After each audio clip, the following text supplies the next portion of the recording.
अगर आपको psycho killers के खिलाफ डेथ गेम में भाग लेना पड़े तो आप क्या करेंगे? आपको वहाँ सरवाइव करने का तरीका ढूंढना होगा और अपने दुश्मनों, दोस्तों और अपने दिमाग से लड़ना होगा। और उनसे लड़ने के लिए आपके पास होगा मछली पकड़ने की एक साधारण सी छड़ी से मानसिक रणनीति बनाकर लड़ना होगा। मैं आपको बताऊंगा कि क्या गलत हुआ, आपको क्या करना चाहिए और हंटर एग्जाम आप कैसे जीत सकते हो। ये लड़का हजारों विरोधियों से लड़ेगा और उनमें से 405 6-7 साइकोलॉजिकल और फिजिकल डेथ गेम खेलेगा जो इंसानों की आत्माओं को तोड़ने के लिए बना हुआ है। गॉन एक ऐसा लड़का है जिसका पिता लापता है, पर वो दुनिया का सबसे बड़ा हंटर बनना चाहता है जो खजाने, मॉन्स्टर्स और प्रसिद्धि के लिए अपनी जान जोखिम में डालते हैं। वो इस साल हंटर बनने के लिए भागीदारी देता है और शहर की सबसे बड़ी मछली पकड़ने में सफलता पाता है। इस चीज से उसकी देखभाल करने वाली आंट मियो बहुत चिंतित होती है क्योंकि वह एक बड़ा राज छिपा रही है। आंट मियो गॉन को बताती है कि उसका पिता सिर्फ दूध लेने के लिए नहीं गया था बल्कि वह एक हंटर थे,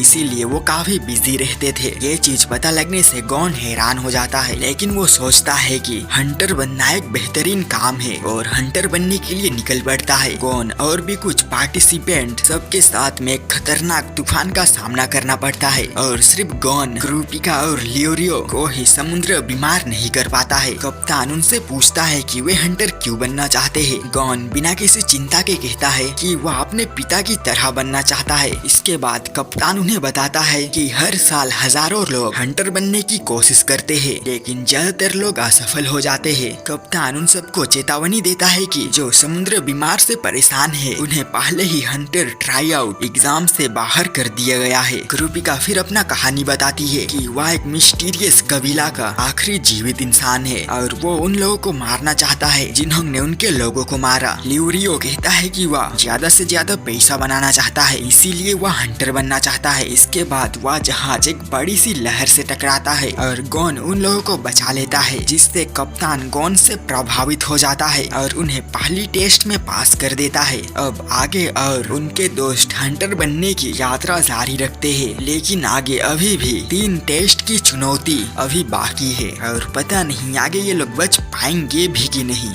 अगर मैं गॉन जितना होशियार या कूल नहीं होता तो मैं इस ट्रिक का इस्तेमाल करके अपना जीत की संभावना को हर प्रतियोगिता में 9.75 मिलियन तक बढ़ा सकता था। मुझे लगता है कि यह तरीका इतना असरदार होगा और अब मैं इसे समझाता हूँ। सबसे पहले गॉन को पहले से ही समझ लेना चाहिए था कि इस तरीके की चालाकियाँ हमेशा होंगी, क्योंकि हंटर परीक्षा हर साल होता है और हर साल नई नई ट्रिक्स, मॉन्स्टर से लड़ाई, धोखे और मौत से जुड़े खेल होता है। भले ही उन्हें इसका अंदाजा पहले ही होता, पर हमें ये नहीं पता कि ये कब होगा। इसका मतलब यह है कि पहले ही इन सब के बारे में पता होना केवल तभी काम आता जब सही समय पर उसका उपयोग किया जाता। लेकिन एक तरीका है जिससे हम जैसे आम लोग इस्तेमाल कर सकते थे। गॉन को एक खास तरीका अपनाना चाहिए था, जैसे मुसीबतों का अनुमान। ऐसा कहा जाता है जो भारतीय लड़ाकू पायलट्स ने उड़ान में आने वाले समस्याओं को हल करने के लिए इस्तेमाल किए थे।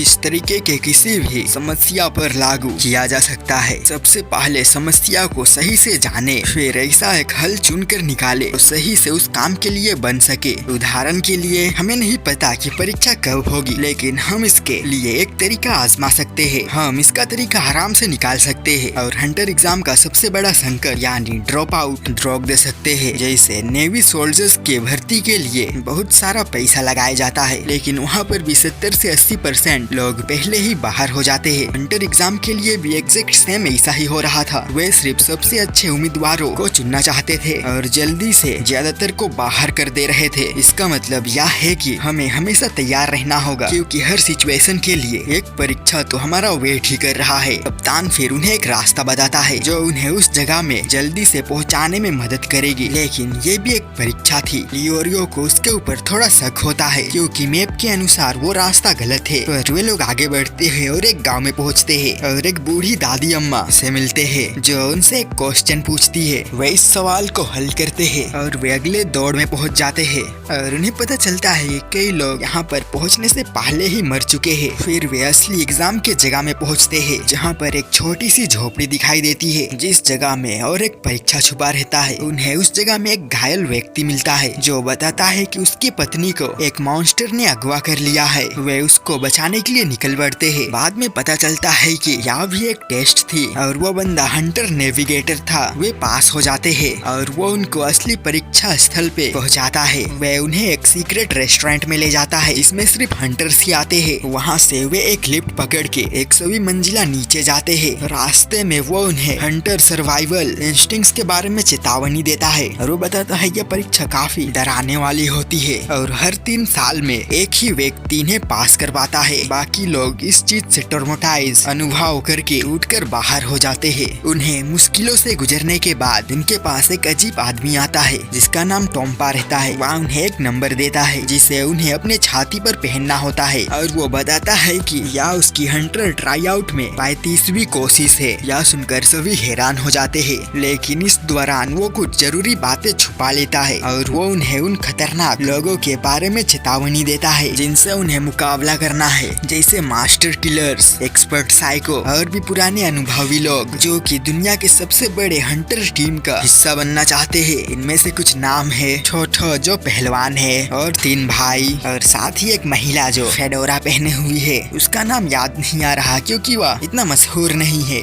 फिर तभी वे एक आदमी का चीख सुनते हैं जो मारा जाता है और पूरी तरह से गायब हो जाता है। इसके बाद वे सबसे खतरनाक बैडएस ओपोनेंट हिसोका को देख पाते हैं जो एक मैजिशियन है। वह पिछले साल हंटर बनना चाहता था लेकिन उसने हंटर परीक्षा लेने वाले को ही मार डाला क्योंकि उसने उसको गुस्सा दिला दिया था। टेम्पा उन्हें उससे बचकर रहने को कहता है और वो कहता है अगर वह अच्छा होता तो वह हंटर बन जाता और वो उससे दूर रहने को कहता है। फिर टोम्पा उन्हें ड्रिंक पीने के लिए देता है लेकिन उसने उस ड्रिंक पर कुछ मिला दिया था जिससे वे परीक्षा देने में असफल हो जाते। गॉन को वो पीते ही पता चल जाता है कि ये ड्रिंक खराब हो चुका है और वो बाकी सभी को उस चीज को पीने से मना करता है। टोम्पा घबरा कर उनसे माफी मांगता है और अपना अगला चाल चलाने का योजना बनाता है। तभी वह किलुआ से मिलता है जो कि एक खतरनाक उम्मीदवार था और वह उससे उसका सारा जूस मांग लेता है और पीने लगता है क्योंकि किलुआ को हर तरह के जानलेवा जहर का सामना करने की ट्रेनिंग दी गई थी। और वह टोम्पा से कहता है कि वह सभी में से कोल्डेस्ट किलर है। फिर एक हंटर एग्जाम लेने वाला वहाँ पे आता है जिसका नाम है सातोस, जिसकी मूछें काफी कूल है। वह बताता है कि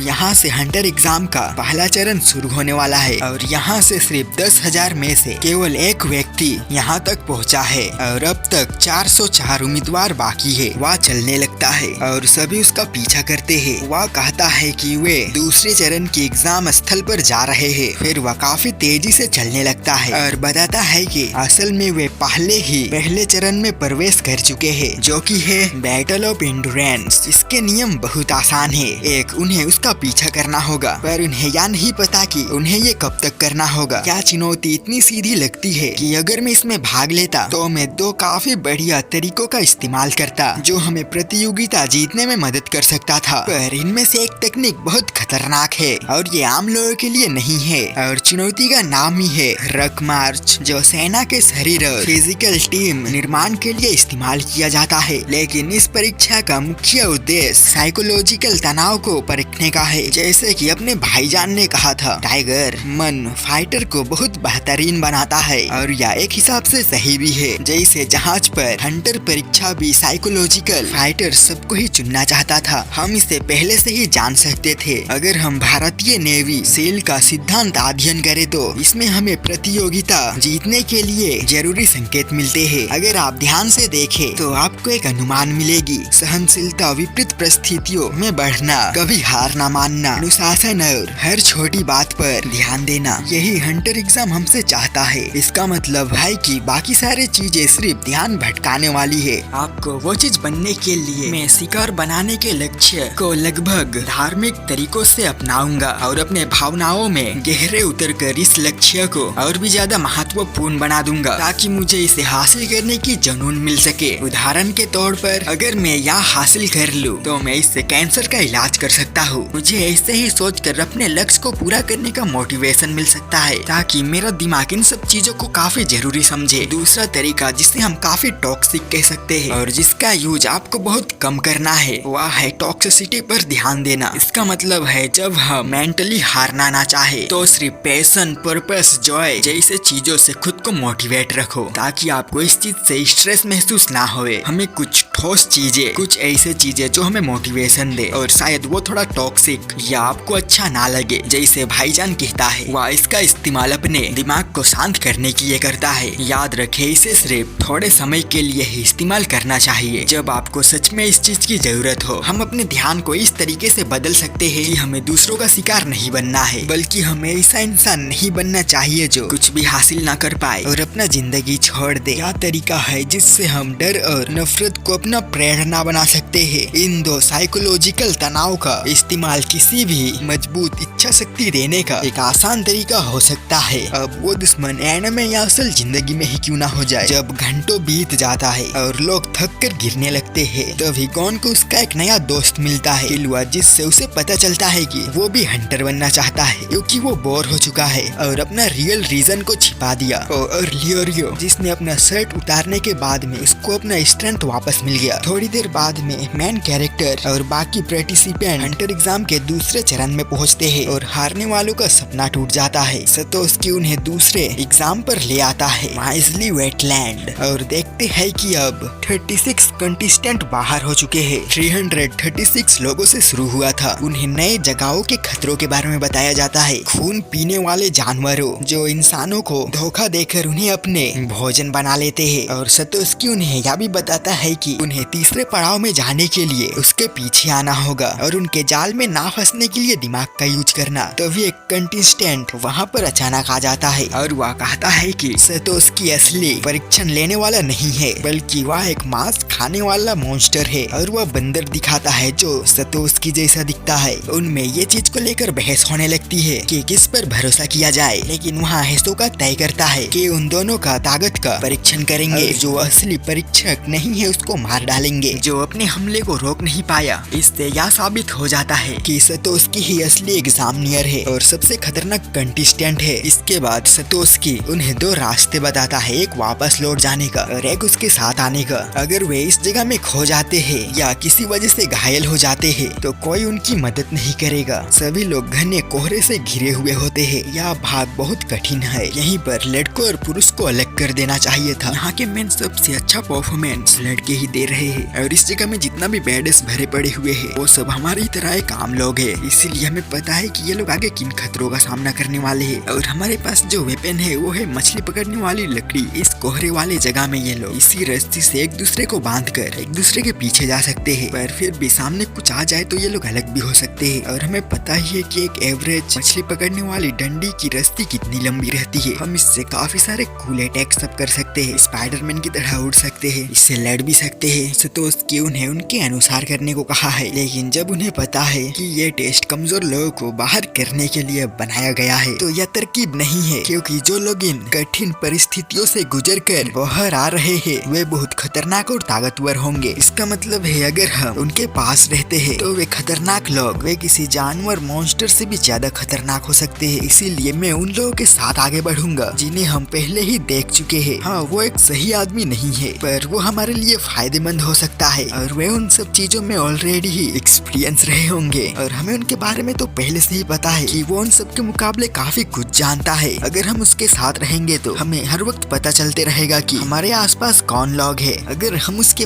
पास रहेंगे तो और हमें उसका ताकत का फायदा भी मिल सकता है, और अगर उसके सामने कोई आ भी जाए तो हम थोड़ी बहुत उसका मदद भी कर सकते हैं। अब ये टेस्ट के बारे में बात करें तो ये काफी आसान लगता है। ग्रुप जल्द ही यह समझ जाते हैं कि जैसे पहले टेस्ट में नाव के साथ हुआ था या वैसा बिल्कुल भी नहीं होगा, पर ये थोड़ा उससे कुछ अलग लग रहा है। जब ये शुरू होता है वे सब इतना फास्ट अपने अपने ग्रुप में बिखर जाते हैं। लियोरियो और क्रूपिका कुछ लोगों के पीछे रह जाते हैं और वे लोग वहीं रुक जाते हैं। धीरे धीरे इनकी समस्या बढ़ने लगती है क्योंकि सामने काफी लोग रहते हैं पर वे दिखना बंद हो जाते हैं। जैसे ही वे लोग थोड़ा आगे बढ़ते हैं कुछ के सर अचानक गायब हो जाता है और मांस खाने वाले मॉन्स्टर अपना सिर निकालते हैं और सबको खा जाते हैं। इससे कई कंटेस्टेंट हार जाते हैं। इस चीज से पूरा ग्रुप अलग अलग हो जाते हैं और अपनी जान बचाने के लिए दौड़ने लगते हैं। यूरियो और क्रूपिका जो कि अपना रास्ता भटक गए थे, वे जंगल में हिसोका से टकरा जाते हैं जो कुछ लोगों को आसानी से मार रहा था अपने मैजिकल कार्ड से। तभी उसका नजर क्रूपिका और लियोरियो पे पड़ता है। क्रूपिका लियोरियो को वार्न करता है कि हम लोग यहाँ से भाग जाते हैं, पर लियोरियो तो निकला कूल बंदा। वो सोचने लगा मैं तो इसको आराम से हरा सकता हूँ, वो जल्दी उससे हारने वाला रहता है। तभी गॉन वहाँ पर पहुँचता है और वो अपने फिशिंग रॉड की मदद से हिसोका को डिस्ट्रैक्ट करता है और यही इसकी सबसे बड़ी मिस्टेक थी। हिसोका उसको बताता है कि उसको इस तरीके से सरप्राइज अटैक आज तक किसी ने नहीं दिया था। वे दोनों फिर मिलकर उससे लड़ने का कोशिश करते हैं पर वे दोनों ही हार जाते हैं। वो गॉन को मारने ही वाला रहता है पर वो लास्ट मिनट में उसको छोड़ देता है और वो उसको बताता है कि मैं तुम्हारा फ्यूचर पोटेंशियल देख सकता हूँ और लियोरियो का भी। और फिर वो उन्हें अपने टेस्ट में पास कर देता है और वो लियोरियो को बेहोशी की हालत में उठाकर अगले पड़ाव के लिए ले जाता है। गॉन इस जगह पर बहुत मुश्किल से सर्वाइव किया रहता है। अब बाकी कंटेस्टेंट अगले चरण में पहुंचने के लिए तैयार होते हैं और 220 लोग बाहर हो चुके हुए होते हैं और अगले चरण में उन्हें एक नया टेस्ट मिलता है, सुअर पकड़कर उसको पकाना। कंटेस्टेंट इस चीज का मजाक बनाते हुए कहते हैं ये तो काफी आसान होगा, लेकिन उन्हें जल्दी पता चलता है कि सुअर इंसानों का हड्डियां खाते हैं और ये काम इतना आसान नहीं होगा। अंत में वे जान बचाने के लिए भागते हैं। उनका सामना इन जंगली सुअर से हो रहा था जो उन्हें अपने पैरों तले कुचल रहे थे। यहाँ पर चुनौतीपूर्ण खतरनाक परीक्षा का माहौल चल रहा है जहाँ पर हर कदम पे जोखिम और संघर्ष ही है। वो सुअर अपने मजबूत और प्यारी नाक का इस्तेमाल करके उनके अटैक सबसे बच रहा हुआ होता है। वे कंटेस्टेंट काफी कोशिश कर रहे हुए होते हैं। इसी बीच गॉन देख पाता है कि कुछ सेब उस सुअर के ऊपर गिर जाता है जिससे उसे अंदाजा हो जाता है कि उसका वीक स्पॉट कहाँ पर है और वो अपने फिशिंग रॉड के मदद से सुअर का मत्थे को मारकर उसको गिरा लेता है। इसके बाद सभी कंटेस्टेंट गॉन की तरह ही सुअर को पकड़कर पकाने लगते हैं, लेकिन यहाँ पे गवर्नमेंट हंटर सेब काफी सख्त है और सभी को यह सोचते हुए देखता है कि उनके खाना पकाने का तरीका खराब है। साथों फिर ये देखते हुए हंटर एग्जाम के चेयरमैन को कॉल करता है और बताता है कि यहाँ पर फिर से अपने पुराने तरीके से सबको फेल कर रही है। फिर चेयरमैन नेटरो वहाँ आता है और उसे समझाता है कि उसे कुछ कंटेस्टेंट को पास करना ही होगा वरना हंटर एग्जाम रुक जाएगा और ये एनिमे भी यहाँ पर खत्म हो जाएगा और साथ ही मेरा वीडियो भी। वो माफी मांगती है और फिर एक नया टेस्ट देने का बात करती है जिसमें वो भी शामिल होती है ताकि खुद को साबित कर सके। अब एक नया टेस्ट स्प्लिट माउंटेन में होने वाला रहता है जहाँ कंटेस्टेंट को स्पाइडर ईगल के अंडे जो ड्रीम अंडे कहलाता है पकड़ना होता है। ये अंडे 10,000 फीट ऊंचे खाई में लटका होता है और वहाँ पे काफी तेज हवा भी चल रही होती है। वो लड़की उन्हें दिखाती है कि ये कैसे किया जाता है और वो एक अंडा पकड़कर सुरक्षित जहाज पर वापस लौटती है। फिर कुछ कंटेस्टेंट भी कूदने का कोशिश करते हैं और उन्हीं में से एक आदमी अंडा पकड़कर गिर जाता है। गॉन और किलुआ समझ जाते हैं कि उन्होंने गलती की थी और वे सभी को बताते हैं कि उन्हें खाई में हवा की सही दिशा में बहने का इंतजार करना चाहिए, तभी वे कूद सकते हैं। गॉन फिर लीड लेता है और वो अपने सेंसिटिव नाखों से हवा का अंदाजा लगाता है और सब उसके कूदने का संकेत का वेट कर रहे होते हैं। कुछ मकड़े का जाली को टूटते हुए देखकर जल्दबाजी करके कूद देते हैं, लेकिन कुछ समझदार लोग गॉन का इशारे का इंतजार करते हैं। इस दौरान सभी कंटेस्टेंट काफी घबराए हुए होते हैं। देखकर लग रहा था ये लोग काफी बैडेस होंगे, पर ये सब तो काफी स्टूपिड निकले। ये लोग काफी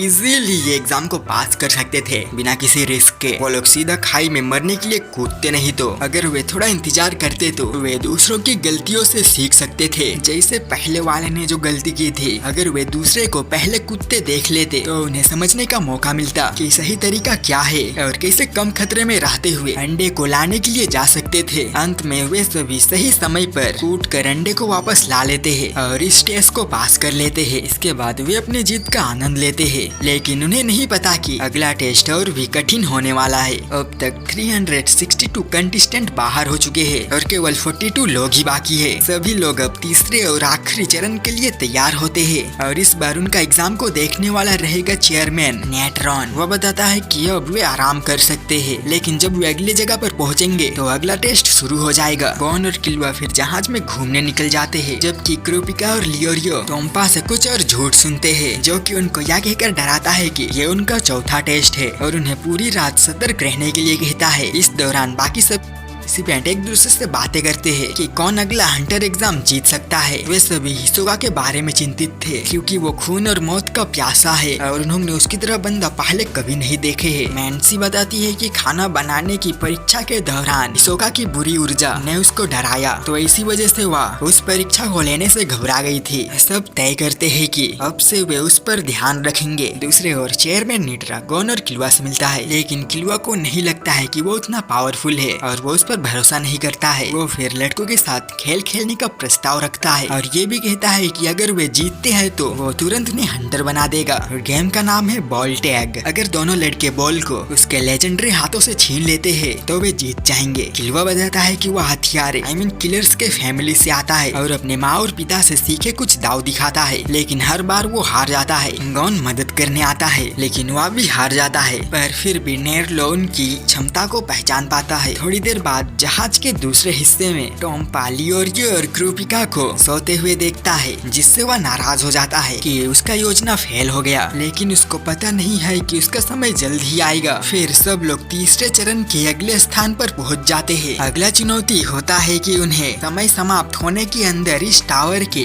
बेस तक जिंदा पहुंचना है। कंटेस्टेंट कहता है कि वह पहले चट्टान पर चढ़ता था और वो तभी जल्दी से उस इमारत से नीचे उतरने लगता है और तभी वह एक सायरन का आवाज सुनता है जो किसी भयानक चीज के पास आने का संकेत देता है। उड़ने वाले वो मॉन्स्टर उस आदमी के ऊपर हमला कर देते हैं और हम देख पाते हैं कि यहाँ से नीचे जाने के लिए ना ही कोई सीढ़ी था और ना ही कोई दरवाजा, ना ही कोई लिफ्ट। थोड़ी देर बाद क्रूपिका देखता है कि लगभग आधे से ज्यादा कंटेस्टेंट गायब हो गए हैं। फिर सभी 5 एक छुपा हुआ दरवाजे को देखते हैं और सोचते हैं कि बाकी कंटेस्टेंट ने भी ऐसे दरवाजे ढूंढे होंगे, लेकिन हर दरवाजा एक बार में ही खोला जा सकता है और उसमें एक ही व्यक्ति जा सकता है। इसीलिए वे सभी एक दरवाजे चुनते हैं और सभी एक ही कमरे में पहुंचते हैं। दीवार पर लिखे कुछ नियम बताते हैं कि 5 लोगों को एक सही काम करना होगा ताकि वे बाहर निकल सके। टावर को पार करने के कई तरीके हैं, लेकिन हर तरीका तभी लिया जा सकता है जब ज्यादातर लोग एक ही निर्णय पर सहमत हो। समय देखकर वे समझ जाते हैं कि उनके पास ज्यादा समय नहीं है। 5वें बंदे का आने का इंतजार करते हैं और अंत में टॉम्पा कमरे में गिरता है। गेम उन्हें बताता है कि सभी को एक ही आकार चुनकर अपना घड़ी पर आंसर करना होगा। सभी लोग टॉम्पा को छोड़कर एक आकार चुनते हैं। लियोरियो टॉम्पा के ऊपर गुस्सा हो जाता है, लेकिन टॉम्पा बताता है कि यह बस एक गलती थी और अगले बार से वह ऐसा नहीं करेगा। वे अगले कमरे में जाते हैं और तय करते हैं कि किस दिशा में जाते हैं। आधे लोग दोनों विकल्प चुनते हैं। फिर क्रूपिका बताता है कि लोग आमतौर पर खो जाते हैं तो बाई ओर जाते हैं, इसीलिए उन्हें दाई ओर जाना चाहिए। क्रूपिका का बात मानकर वे एक बड़े हॉल में पहुंचते हैं जहां डेंजरस खतरनाक कैदी होते हैं। फिर टावर का जेलर बताता है कि ये कैदी हंटर परीक्षा समिति द्वारा उनकी परीक्षा लेने के लिए लाए गए हैं। नियम यह है कि उन्हें एक एक करके कैदियों से लड़ना होगा और हर व्यक्ति केवल एक बार लड़ सकता है। अधिक राउंड जीतने वाली टीम आगे बढ़ेंगे। हर घंटे के लिए जो एक कैदी गॉन की टीम को अंदर रोके रखता है उसके सजा का 1 साल घट जाएगा। उनके पास 72 घंटे है। पहला कैदी लड़ने आता है। टॉम्पा उन्हें कहता है कि पहला बंदा को मैं संभाल लेता हूँ। कैदी उससे कहता है कि ये एक मौत की लड़ाई होगी और टॉम्पा ये सुनकर सहमत होता है। फिर बैडएस म्यूजिक बजने लगता है और वो बॉल्डी आदमी टॉम्पा पर हमला करता है, लेकिन टॉम्पा लड़ाई शुरू होने से पहले ही हार मान लेता है। सब हैरान हो जाते हैं। कैदी पहले राउंड जीत जाते हैं। लियोरियो बहुत गुस्से में आ जाता है, लेकिन टॉम्पा आखिरकार बताता है कि वह कौन है। वह यहाँ हंटर एग्जाम को पास करने के लिए नहीं आया है, बल्कि दूसरों को परेशान करने और उनके हंटर बनने के सपनों को तोड़ने के लिए यहाँ पर आया हुआ है और उसे यह करने में काफी मजा आता है। इसीलिए ये एक अजीब इंसान है। लियोरियो को बहुत गुस्सा आता है, पर बाकी लोग उसको शांत करने का कोशिश करते हैं क्योंकि उन्हें अभी भी एक साथ काम करके आगे के ओपोनेंट सबको हराना है। फिर दूसरा बंदा सीडोकन उनके सामने आता है, जिसे 149 साल की सजा मिली है, जो कि एक सीरियल बॉमर है। गॉन फिर उससे लड़ने के लिए तैयार होता है। वो कैदी फिर गॉन से एक खेल खेलने को कहता है जो पूरी तरीके से किस्मत पर डिपेंड है। हर कोई 2 मोमबत्ती चुनेंगे और जिसकी मोमबत्ती सबसे पहले बुझ जाएगी वह हार जाएगा। यह सुनने में आसान लगता है। वे तय नहीं कर पाते हैं कि कौन सा मोमबत्ती चुने, इसीलिए वे गॉन को ही चुनने कहते हैं और वो लंबी मोमबत्ती चुनता है। वे अपने मोमबत्ती जलाते हैं और खेल शुरू होता है। अचानक एक तेज हवा चलता है। अब उन्हें यह भी ध्यान रखना होगा कि वे 1 इंच भी ना हिले। तभी गॉन की मोमबत्ती अचानक तेजी से जलने लगता है और जल्दी पिघलने लगता है। कैदी बताता है कि उसने 4 मोमबत्तियों के साथ छेड़छाड़ की थी ताकि वह वैसे भी जीत जाए। गॉन जल्दी से सोचता है और समझता है कि उसकी मोमबत्ती इतनी तेजी से जल रही है कि बुझने की संभावना नहीं है। इस मौके का फायदा उठाकर वह अपनी मोमबत्ती नीचे रख देता है और अपने ओपोनेंट का मोमबत्ती को बुझा देता है और चालाकी से जीत जाता है। अगला कैदी आता है जिसे 100 साल की सजा मिली है और उसने कई अपराध किए हैं जैसे धोखाधड़ी और ब्लैकमेलिंग, और वह क्रूपिका के खिलाफ लड़ाई करता है और अपना टैटू दिखाता है जो उन लोगों का प्रतीक है जिन्हें उसने मारा है। वह क्रूपिका को चेतावनी देता है कि वह उसका 20वीं शिकार बनेगी। यह लड़ाई एक मौत की लड़ाई है, खून और दर्द से भरी। नियम है कि जब तक एक मर ना जाए या हार ना मान ले तब तक लड़ाई चलते रहेगी और कोई हथियार नहीं, सिर्फ हाथों से लड़ाई होगी। लेकिन तभी क्रूपिका उसके पीठ पर एक खास टैटू देखती है, 12 पैरों वाली मकड़ी की। वह समझ जाती है कि यह व्यक्ति फैंटम ट्रूप से है और उसका गुस्सा फूट पड़ता है। उसकी आंखें लाल हो जाती है और वह उस पर हमला कर देती है। उसे जोर से पीटता है और कहता है कि वह जानता है कि उसका टैटू नकली है क्योंकि उसमें सीरियल नंबर नहीं है। वह चेतावनी देता है कि अगर उसने फिर कभी उनका नाम लिया तो वह उसे मार देगी। लड़ाई जीतने के बाद क्रूपिका की आंखें फिर से नॉर्मल हो जाती है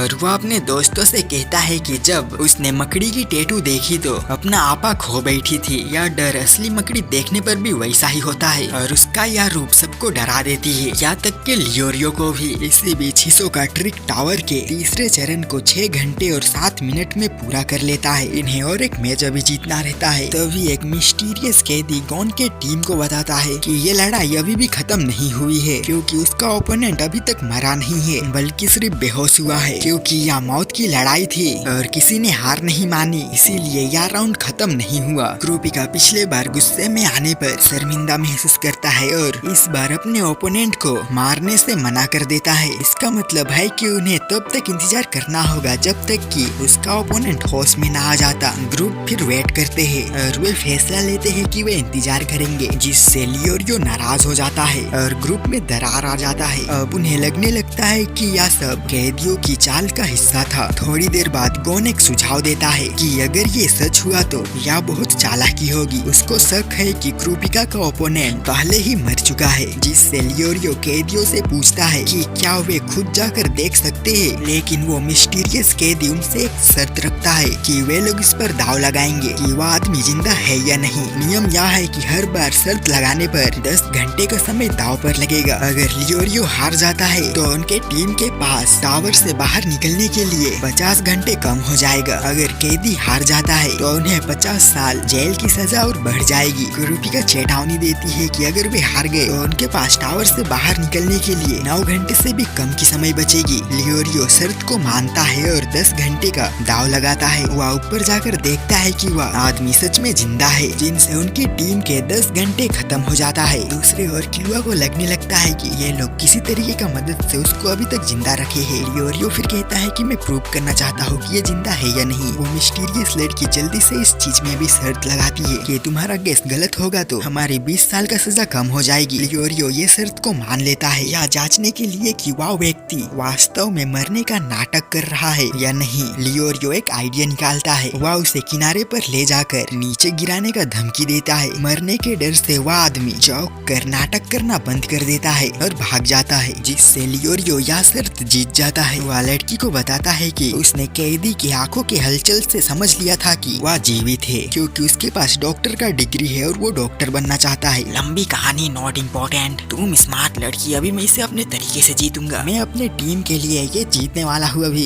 इस कैदी के हथकड़ी और कपड़े आखिरकार उतर जाते हैं। लियोरियो उसको देखकर बहुत एक्साइटेड हो जाता है और फिर वह लड़की कहती है कि अगर वह शर्त लगाना चाहता है कि वह आदमी है या औरत तो वह उसे जांचने की अनुमति देगी जैसे वो चाहे। लियोरियो तुरंत ही 10 घंटे का शर्त लगाता है कि वह एक आदमी है जैसे कोई लालची। क्रूपिका और किलुआ भी सहमत होते हैं बाय द वे, ताकि आप जान सके। वो इस चीज को कंफर्म करने जाता है और यह जानकर हैरान हो जाता है कि वह शर्त हार गया। टॉम पागोन के टीम से कहता है कि लियोरियो हार जाएगा क्योंकि उसके ओपोनेंट ने पहले ही समझ ली है कि वह कैसे शर्त लगाएगा। वे जानते हैं कि वह अपने जवाबों के तरीके के आधार पर शर्त लगाता है और कम से कम नुकसान वाली शर्त चुनता है। उसके द्वारा हारने के परिणाम के बारे में पूछते हुए देख लिया गया था, जिससे उसकी हारने की इच्छा उसकी जीतने की इच्छा से अधिक हो गई थी। यह मानसिकता कभी भी उसे जीत नहीं दिलाएगी। ठीक है, तो हमारे पास पास एक समस्या है कि हमें एक मूर्ख पर भरोसा करना होगा, पर अच्छी बात यह है कि हम इसे ठीक कर सकते हैं और यह लियोरियो की जीतने की संभावना बढ़ा देगी। हालांकि कुछ भी नहीं करना सही नहीं है, मैं कुछ न करना पसंद करता हूँ। चलिए समझते हैं, मुझे लियोरियो पसंद है, लेकिन अभी वो जीतने के लिए नहीं खेल रहा है। या भले ही छोटी सी बात लगे, लेकिन वास्तव में ऐसा नहीं है, क्योंकि आपके दिमाग में इससे बहुत बड़ा साइकोलॉजिकल असर होता है। जीतने के लिए खेलना बड़े सपने देखने और सबसे बुरे से निपटने की तैयारी के वजह होता है। इसका मतलब यह नहीं है कि आप सबसे बुरे मामलों से अनजान है, बल्कि सकारात्मक दृष्टि से काम करना अपने और लियोरियो के वर्तमान कामों में प्रभाव पड़ेगा। यह समझ में आता है क्योंकि इस पल में पास्ट और फ्यूचर का कोई महत्व नहीं है।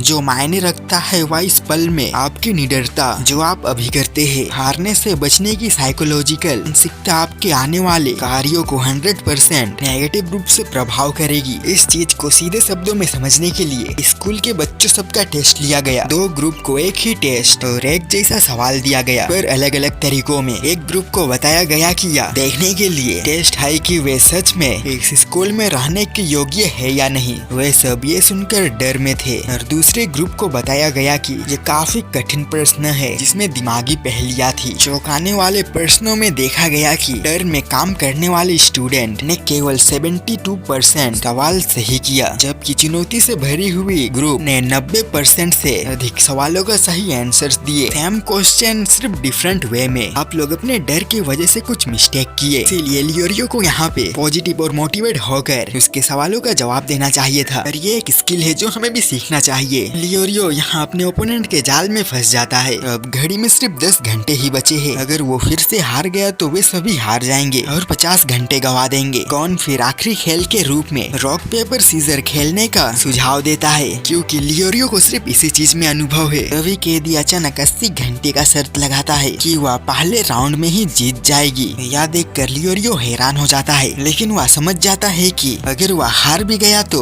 वे केवल 10 घंटे ही खोएंगे। लियोरियो देखता है कि लड़की ने इतनी बड़ी शर्त क्यों लगाई है और वह घबरा जाता है। उसे समझ नहीं आता है कि उसे क्या करना चाहिए। क्रोपिका बाकी लोगों को बताता है कि लियोरियो के पास हारने के 3 मौके हैं, लेकिन अगर उसका ओपोनेंट उसका विचार को पहचान ले तो हारने की संभावना तो निश्चित है। लड़की जैसे लियोरियो को बात को सुन लेती है और उसे और भी परेशान करती है। वह उसको बताता है कि वह किसी का भी मन पढ़ सकती है। लियोरियो को उस पर यकीन नहीं होता है और वो कहता है कि अगर वह सचमुच में मन पढ़ सकती है तो अब तक जीत चुकी हुई होती। लड़की कहती है कि हो सकता है कि उसने जानबूझकर उसे समय खरीदने के लिए जीतने दिया। फिर अचानक वह अपनी हाथ बढ़ाती है, जिसके वजह से लियोरियो को भी खेलना पड़ता है और दोनों रोक लाते हैं। क्रोपिका गोन को बताता है कि जब कोई नर्वस होता है तो वह अनजाने में ही अपना हथेली खोलकर कोई भी चाल नहीं चाल सकता। इसका मतलब है कि जब तक लियोरियो नर्वस है वह पेपर नहीं चुन सकता। इस तरह उनकी टीम हार जाती है और उन्हें 50 घंटे का नुकसान हो जाता है। अब उनके पास 10 घंटे से भी कम का समय बचा है। एक नया ओपोनेंट रिंग में आता है। लियोरियो उसे पहचान कर बताता है कि वह खतरनाक और निर्दोष लोगों को मार चुका है। वह आदमी किलुआ से कहता है कि वह उसे मार डालेगा, लेकिन किलुआ उसे एक झटके में ही हरा देता है और उसका दिल निकाल लेता है। और वो बताता है कि मेरा डैड इससे भी ज्यादा कूल है। फिर ये डेथ गेम खत्म होता है। फिर गेम उन्हें कहता है अपने हारे हुए 50 घंटे को उस रूम में बिताने को कहता है। इसी बीच हिसोका तीसरे चरण को पास कर लेता है और पहला विजेता बनता है। 5 घंटे बाद गॉन का ग्रुप बाहर आते हैं और आखिरी दरवाजे तक पहुंचते हैं। दरवाजे पर लिखा रहता है 5 लोग लंबे रास्ते से जा सकते हैं या 3 लोग छोटे रास्ते से। गेम उन्हें लड़ने के लिए कहता है, लेकिन गॉन एक तरकीब निकालता है। वे लंबे रास्ते को चुनकर दीवार को तोड़ लेते हैं ताकि सभी लोग छोटे रास्ते से जा सके। भाई सैल्यूट है गॉन को। वे समय पर पहुंचकर तीसरे चरण को पूरा करते हैं। अब सिर्फ 25 फाइनलिस्ट ही बचे हैं। ग्रुप एपिक तरीके से बाहर आते हैं, या जाने बिना कि आगे के दोस्त कल के दुश्मन बन सकते हैं और वे अगले कठिन हंटर टेस्ट के लिए तैयार होते हैं। आपको ये वीडियो कैसा लगा कमेंट पर अपना ओपिनियन जरूर देना। और आई होप मेरे आगे वाले कंटेंट सबको देखने के लिए आप लोग मेरे चैनल को सब्सक्राइब किए होंगे और आप इस वीडियो को लाइक भी कर सकते हो। तब तक के लिए मैं चला कुछ क्रिंज एनिमे देखने। Bye bye.